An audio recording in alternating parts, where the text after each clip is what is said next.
Hey, this is Pops, and this is my theater reaction to Sound of Freedom.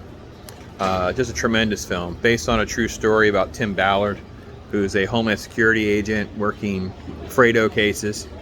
And he's haunted by this case and this little boy, and ultimately leads him down this rabbit hole of how to not only find and save this little boy, but also his sister, who's also been caught up in all of this. And great performances. Jim Caviesel and all of the cast are fantastic.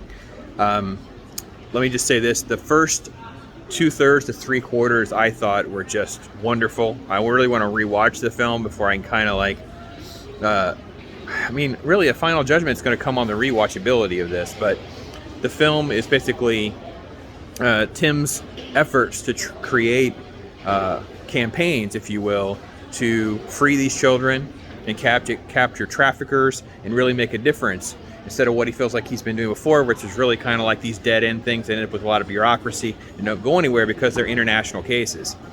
So as the story moves through the last third or so or quarter of the film, it goes into Colombia, where they have to leave the efforts of the actual local police because they're going to be in rebel country. And that's where the film does kind of get a little sluggish and less interesting, if you will. But at the same time, there's a great payoff, great rewards, a lot of emotions, things like that. But I can see why this film is doing great. Our theater was completely jam-packed. I mean, I couldn't believe how many people were there. It's a rewarding experience, and it's not as like wrought with sort of like any elements I think that are off-putting. Like, I think there's regular Hollywood films that are way more off-putting and not rewatchable, whereas a film like this I think goes through the motions of talking about difficult Fredo topics and things like that without being gross.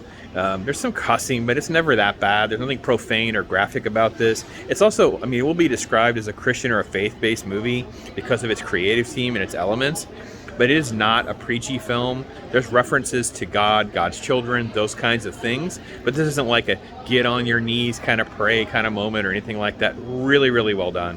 And if you like this film, I did talk about this in April for Easter. There's a film very similar in tone. That was called Priceless. That was actually done very well. You can find that streaming. And there's been other films that are like this. Really recommend this. I'm going to definitely do more of a breakdown video at some point. But thanks so much. This is my thoughts. Love to hear what you guys think if you've seen it. Sound of Freedom is blowing up, man. It's great.